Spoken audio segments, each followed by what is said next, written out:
Sharma house सरकार का अंतिम प्रयास हॉरर स्टोरी पार्ट 4।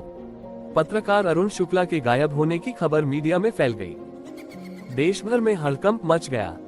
लोग कहने लगे कि यह शहर अब इंसानों के लिए नहीं रहा। भूतों के किस्से पसंद हैं? राम कुमार चैनल को अभी सब्सक्राइब करें।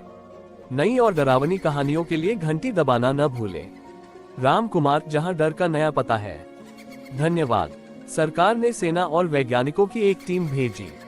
योजना थी कि पूरे इलाके को सील करके बम विस्फोट से मिटा दिया जाए। रात के 3 बजे भारी हथियारों और ट्रकों के साथ सेना उस शहर के गेट तक पहुंची। जैसे ही उन्होंने घेरा बनाया, अचानक शहर की सारी बत्तियां अपने आप जल उठी। हर घर की खिड़की पर लोग खड़े थे, लेकिन उनके चेहरे काले धुएं में ढके हुए थे। कमांडर ने आदेश दिया, आग लगाओ, इस जगह को खत्म कर दो।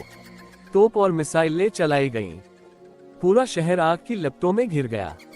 सैनिकों ने राहत की सांस ली, पर तभी लपटों से चीखों की गूंज उठी और हर घर की खिड़की से धुएं के साए बाहर निकले। वे सैनिकों पर टूट पड़े।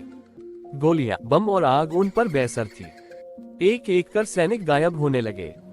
वैज्ञानिकों की टीम ने आखिरी बार रेडियो पर संदेश भेजा, ये शहर नष्ट नहीं हो सकता, यह अब जीवित है, भागो भागो। उसके बाद सन्नाटा छा गया। सुबह जब खोजी दस्ते पहुंचे तो उन्हें सिर्फ जले हुए टैंक और खाली ट्रक मिले। लेकिन सबसे डरावनी बात यह थी, हर गाड़ी की बॉडी पर खून से लिखा था, अब सेना भी हमारी हो गई। सेना की पूरी टुकड़ी गायब हो जाने के बाद सरकार ने उस शहर को चारों ओर से बंद कर दिया। पर असली डर तब शुरू हुआ जब श्राप की लहरें पूरे देश में फैलने लगी। दिल्ली, मुंबई, कोलकाता जैसे बड़े शहरों में अचानक रात के समय लोग गायब होने लगे। रेलवे स्टेशनों, हवाई अड्डों और अस्पतालों में खून से लिखे संदेश मिलने लगे, हम आ रहे हैं, शर्मा हाउस अब पूरी दुनिया है। विदेशों तक ये खौफ पहुंच गया। लंदन, न्यूयॉर्क और टोक्यो में लोग सपनों में उसी बच्ची को देखने लगे जो गुड़िया पकड़े हंसती थी। सुबह उठते ही कई लोग मृत पाए गए, उनके चेहरे पर डर की आखिरी झलक जमी होती। वैज्ञानिकों ने समझा कि ये कोई वायरस है, पर जितना शोध करते उतना ही डरावना सच सामने आता। सैटेलाइट से ली गई तस्वीरों में दिखा कि वह श्रापित शहर अब चमक रहा है। उसकी रोशनी पूरे नक्शे पर फैल रही है, जैसे वह जिंदा प्राणी बन गया हो।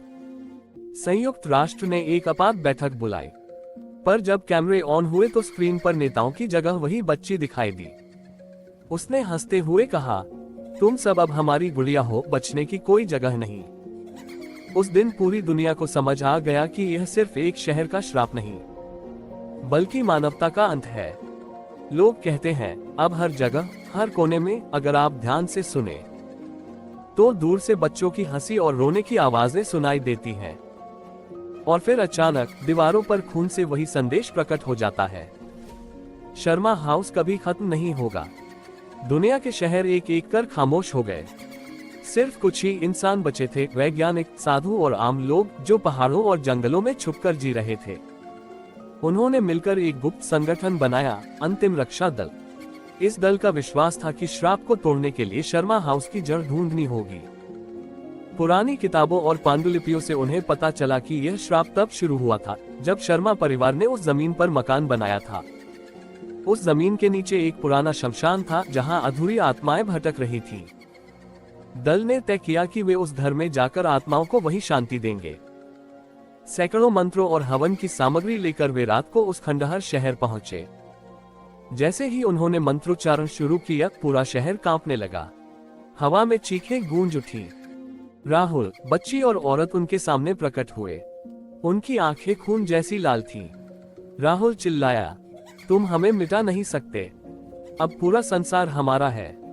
दल के नेता आचार्य विभूतिनाथ के शिष्य ने आखिरी मंत्र पढ़ा, ओम क्षेम शांति स्वाहा। तभी जमीन फट गई और एक भयानक अग्निकुंड प्रकट हुआ। आत्माएं चीखते हुए उसमें समाने लगी। बच्ची ने आखिरी बार गुड़िया हवा में फेंकी और बोली, हम लौटेंगे, कभी खत्म नहीं होंगे। अचानक सब शांत हो गया। शहर राख में बदल गया। लोगों ने राहत की सांस ली कि शायद श्राप खत्म हो गया है। लेकिन कुछ साल बाद एक नई कॉलोनी उसी जगह बनाई गई। पहली रात ही बच्चों ने सपनों में एक लड़की को देखा, गुड़िया पकड़े, मुस्कुराते हुए। और सुबह उनकी दीवार पर लिखा था, शर्मा हाउस वापस आ गया है। तो दोस्तों, कैसी लगी आज की कहानी? अगर आपको डरने में मजा आया तो राम कुमार चैनल को अभी सब्सक्राइब करें और घंटी दबाना न भूलें ताकि हमारी कोई भी नई और डरावनी कहानी आपसे मिस न हो। मिलते हैं अगली बार एक और रोंगटे खड़े कर देने वाली कहानी के साथ। देखते रहिए राम कुमार, जहां डर का नया पता है।